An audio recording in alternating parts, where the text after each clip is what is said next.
academic school year, I had the pleasure of receiving the Dianne Harrison Leadership Award, which has allowed me to encourage me to continue my academic endeavors and create a strong culture of student involvement and leadership. It is now my honor to introduce our president, Dianne Harrison.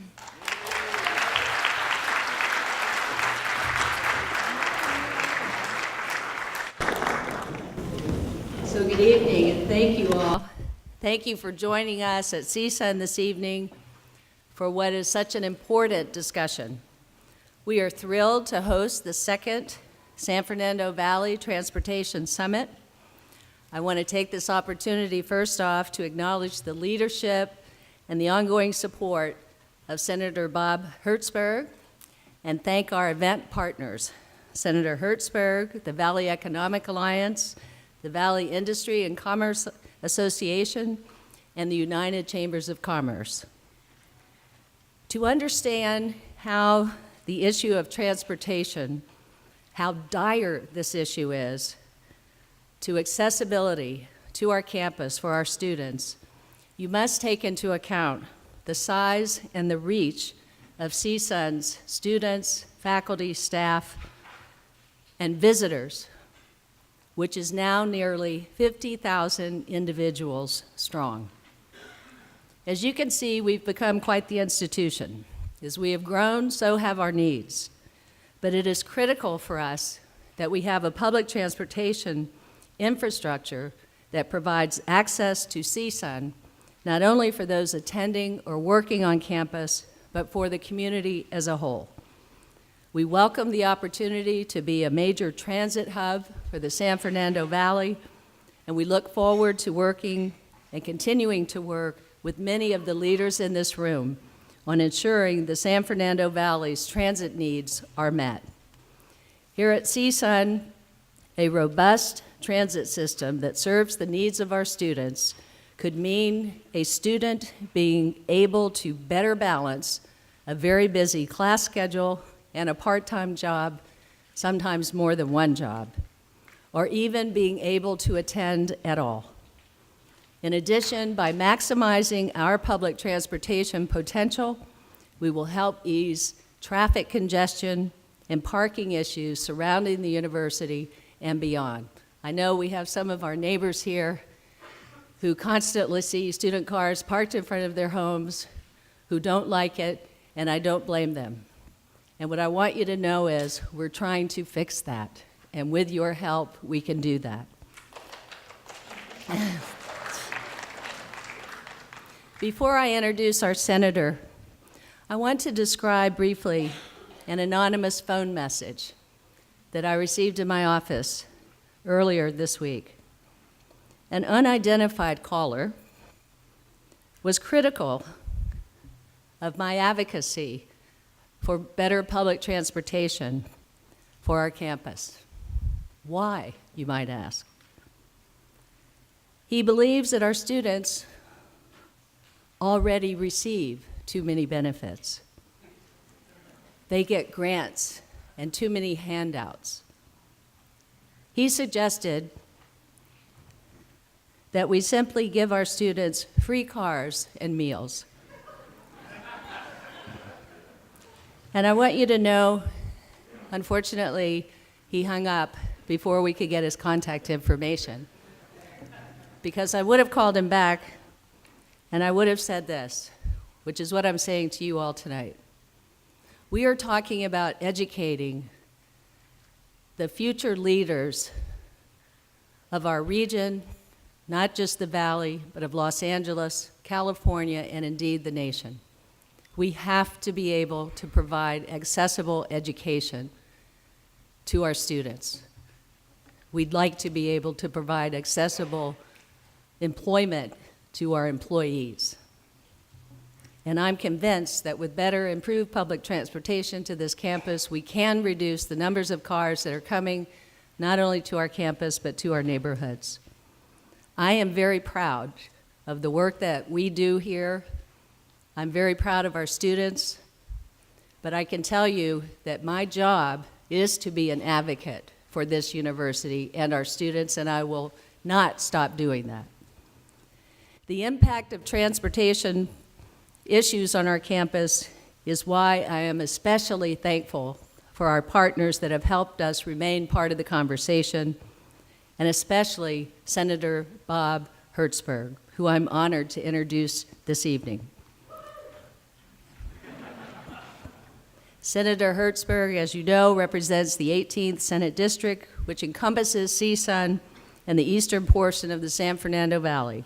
He has been a tremendous asset to the university on a variety of issues, including our transportation needs. The senator is also the former Assembly Speaker during his time representing the 40th District, then comprising North Hollywood, Studio City, Van Nuys, and Woodland Hills.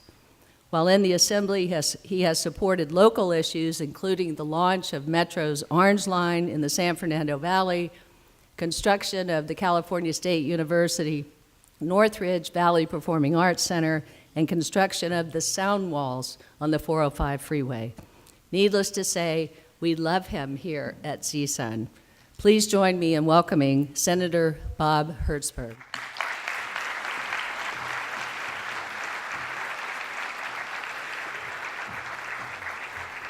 Thank you, Madam President. And I just want you to know that the Mayor of Los Angeles, Eric Garcetti, just admitted that he was the anonymous caller for free education and free cars to everybody. He's the man of the hour.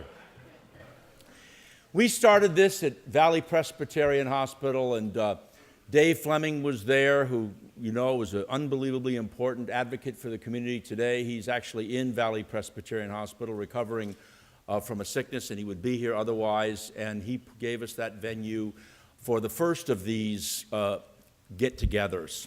And at that, it was the partnership between my office and the Valley Economic Alliance, 5 council members from Glendale and Burbank and San Fernando, beginning the discussion on top of the hard work that's been done by so many at the Council of Area Governments in order to help further build the coalition that from a public policy point of view helps bring together and build a really intelligent, thoughtful transportation system, and also, I think, a political coalition necessary to make sure that Measure R passes. And that's what we're here today to talk about. This is the second such summit in view of the, used to be called the MTA when Richard Katz built that way back in the Wayback Machine. Now I guess the fancy folks call it Metro.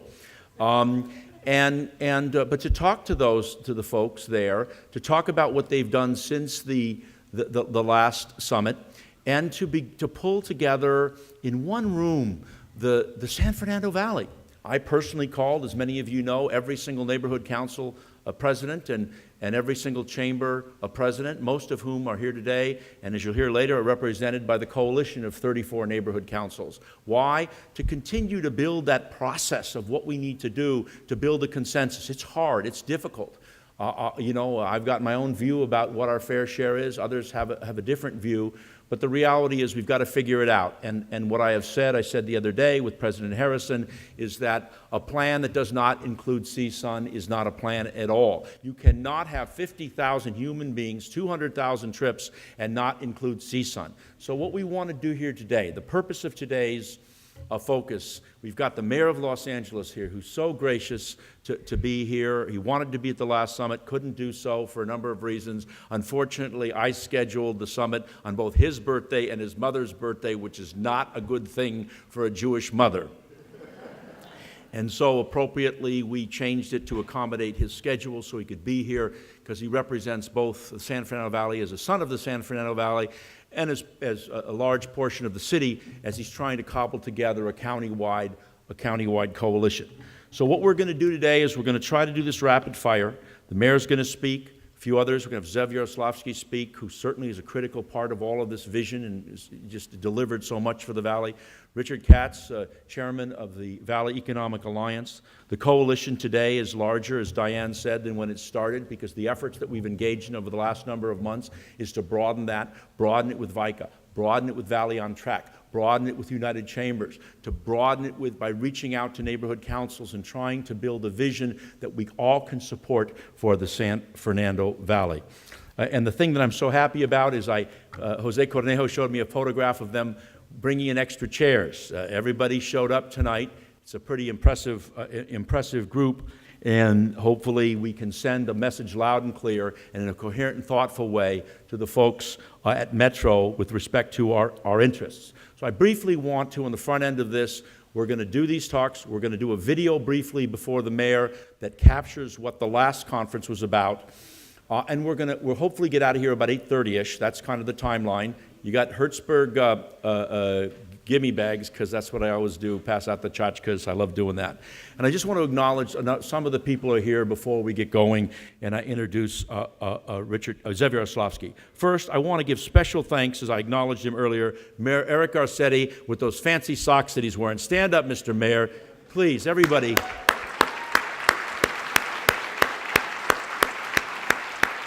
LA County City Council member and COG board member, Council of Area Governments, Mitch Englander, who represents the community. Glendale Council member Vartan Kapedian is here. CSUN, again, President Harrison, please stand up. Francesca Vega and Max Reyes from CSUN. George Reyes, who's going to introduce the mayor, both an intern in my office and the president of the student body. Kevin James, chair of the Board of Public Works, is sitting right there in the front row. Richard Katz from the Economic Alliance, Ken Phillips and his whole team from the Economic Alliance who worked hard, Time Warner Cable that's doing the video here today, Randy Witt who's part of the video, the supervisor Yaroslavsky, who I'm going to introduce in a minute, is please Zev, stand up, man, you are just a rock star, baby. Stuart Waldman from the Valley Industry and Commerce Association of my neighbor and the Valley on Track Coalition for their hard work. The United Chamber of Commerce. Brian Saki from the city manager. He was over here. I saw him from the city of San Fernando. Sophie Lang, who's over here, from Graphic Footprints, who's going to put together our great artwork. Adina Bleich, who's always part of Team Hertzberg, who right there is sitting there, who put some of the goodie bags together for us. And just lastly, Team Hertzberg, I want to again acknowledge Dave Fleming, Barry Worth-Gravon, who's my chief deputy over here. She's a senator in the district. I'm just the guy in the background. Steve Fukushima, who's the brains behind all this stuff. Eveline Bravo Ayala, Marcos Santana. Dr. Mark Brown is over here. Raj Dillon, Jose Cornejo. Where's Cornejo? I can't do anything without him. He's sitting over here. And then the team of interns. We have 22 interns here tonight from CSUN, UCLA, USC, LMU, Pierce, and Santa Monica College. Let's give it up for the interns that are here. And lastly, from the California Highway Patrol, my buddy Leland Tang, who I have to acknowledge, otherwise I'm in big trouble. Where's Leland? He was over there. Mr. Smokey and the Bandit.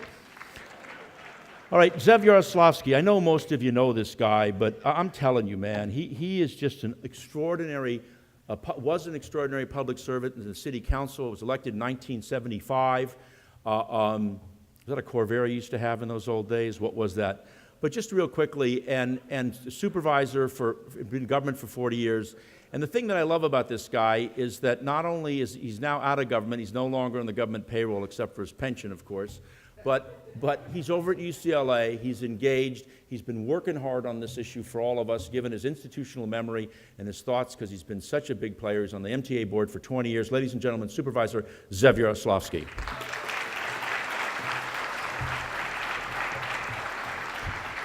Thank you.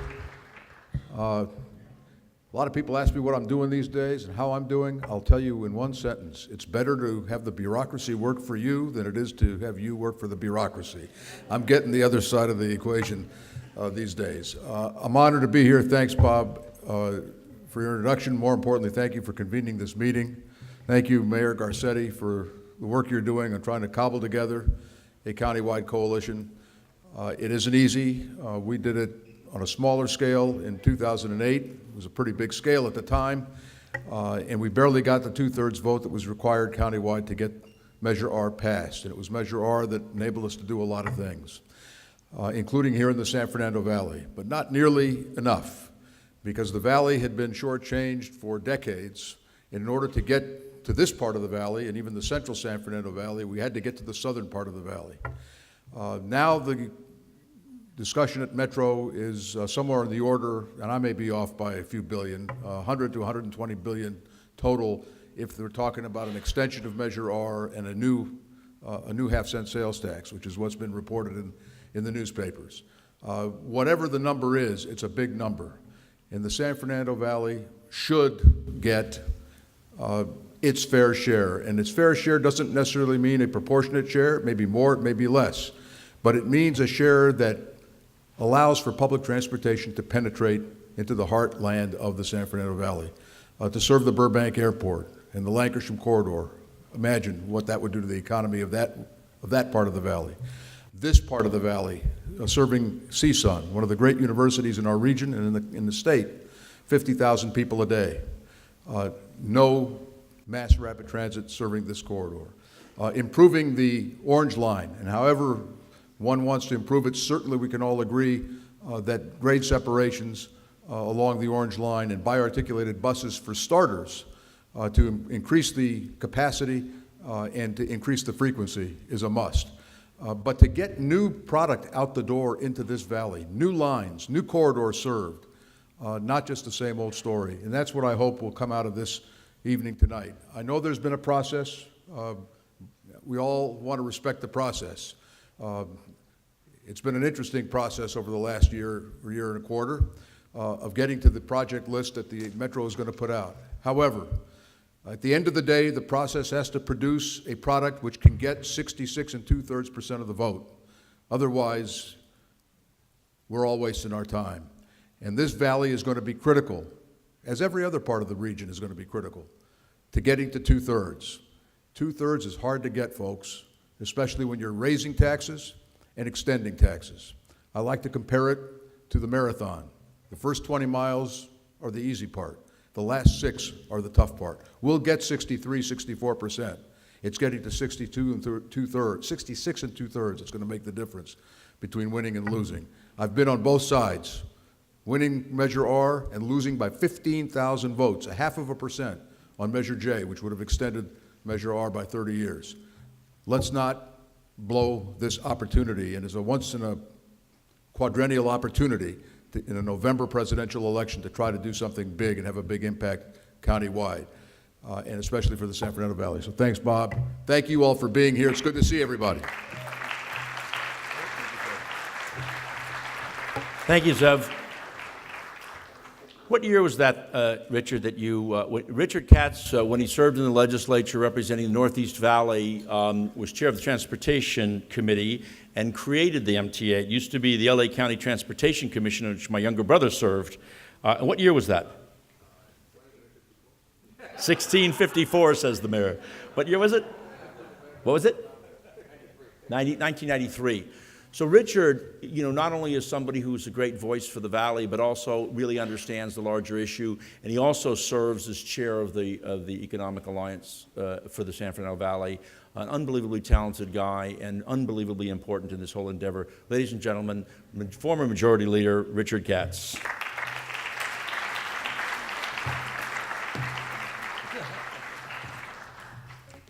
Senator Hertzberg, thank you very much. I appreciate the introduction.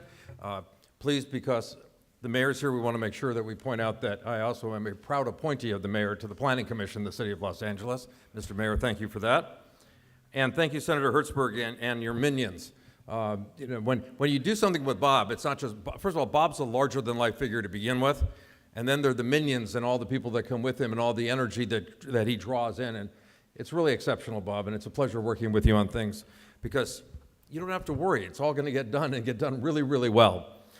My job here tonight, at least at this part, is to sort of take us from the last meeting into this meeting and a little context. One thing I want to ask folks, please stay till the end, not just for the Hertzberg goodie bag, which I understand is almost up there with that swag bag they give out at the Oscars, I hear, but it's Bob's version of that. But also, we're going to ask everyone to sign the illustration that's being done again tonight, and Sophia did it last time when we did it, and you might remember it's a living translation of what we're talking about here in real time, which means not only is she an artist, but she has to be able to listen and understand what we're talking about and translate it, which is nothing short of phenomenal, because the last one was gorgeous. This one's off to a great start, so thank you very much. But we're going to ask everybody here to sign that as we reach for a consensus at the end of tonight.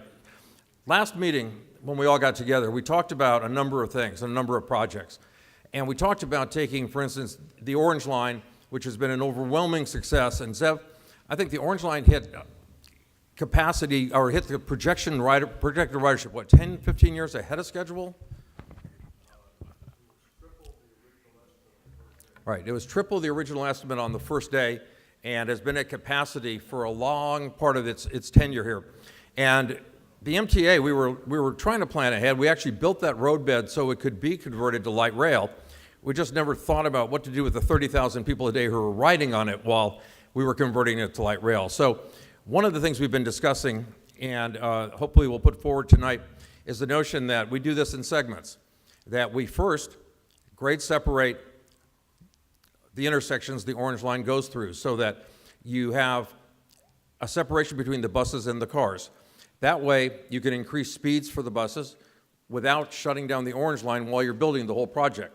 Second, we now, through the MTA went to the legislature last year and got authority for these bi-articulated buses, which are 83 feet long, and have the ability to increase the ridership by a third on each bus, which not only moves more people, but puts us in a better position for getting federal funding when we want to convert the whole thing down the road to light rail.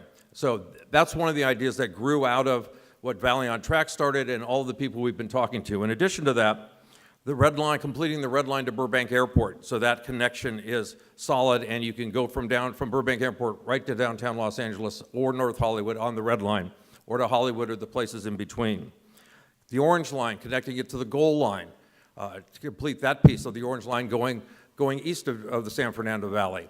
All projects that make a difference in the valley and are a tremendous reliever of strain on our system. I don't have to tell anybody coming here tonight that the system is constantly strained.